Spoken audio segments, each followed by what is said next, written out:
Voilà, on va faire en sorte que la carte arrive sur le document.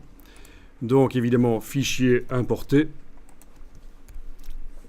Et certainement pas fichier ouvrir. Vous connaissez InDesign, vous savez que fichier ouvrir, c'est uniquement pour ouvrir des documents InDesign. Donc je fais fichier importer, je navigue jusqu'au document, au dossier d'aujourd'hui, dans lequel je trouve l'image que j'ai renommée. J'ai simplifié le nom. Voilà, et je vais faire un cliquer glisser. Voilà.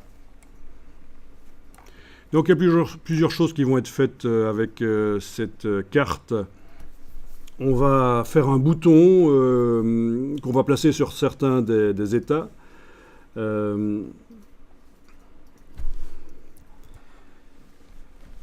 Et le bouton n'apparaîtra que lorsque on survole l'état en fait. Il n'y a pas besoin que tous les boutons sur chaque état soient visibles, c'est quand on survole que le bouton va être visible.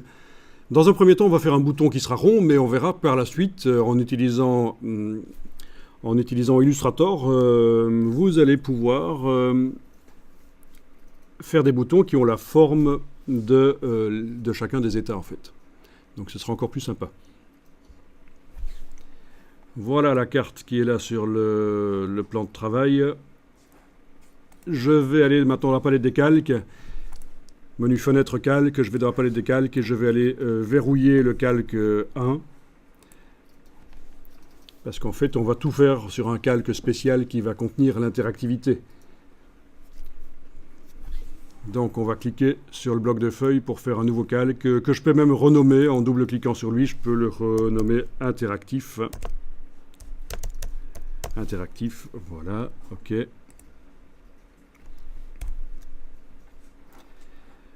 Bon, il serait intéressant d'enregistrer le document aussi.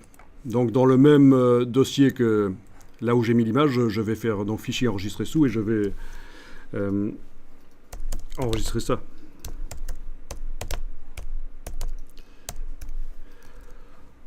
Je vais mettre à la fin du nom un numéro parce que je vais quand même régulièrement enregistrer le document et c'est une bonne idée de changer de temps en temps le nom. Pour les documents InDesign, c'est une bonne idée parce que parfois ils deviennent corrompus, surtout les documents complexes. Et après, on ne sait plus les lire. C'est quand même une structure XML qui peut être complexe. Donc c'est une bonne idée d'enregistrer régulièrement sous un nom différent. Également, si jamais on est coincé, mais ça c'est surtout pour les débutants, on est coincé dans InDesign, on ne comprend pas ce qui se passe, ça donnera toujours la possibilité de réouvrir le document juste d'avant, si j'enregistre régulièrement en changeant le numéro à la fin. Là. Voilà.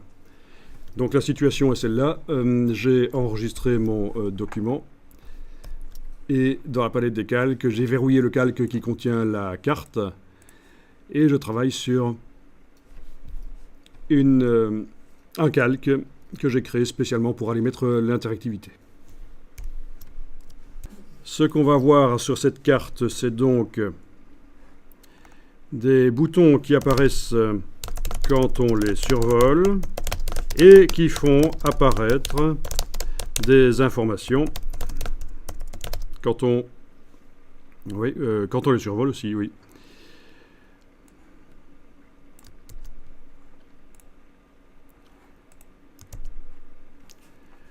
Ok.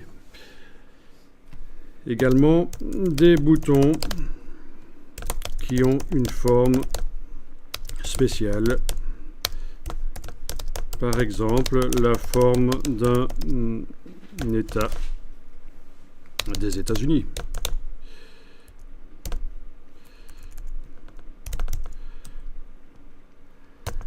Voilà.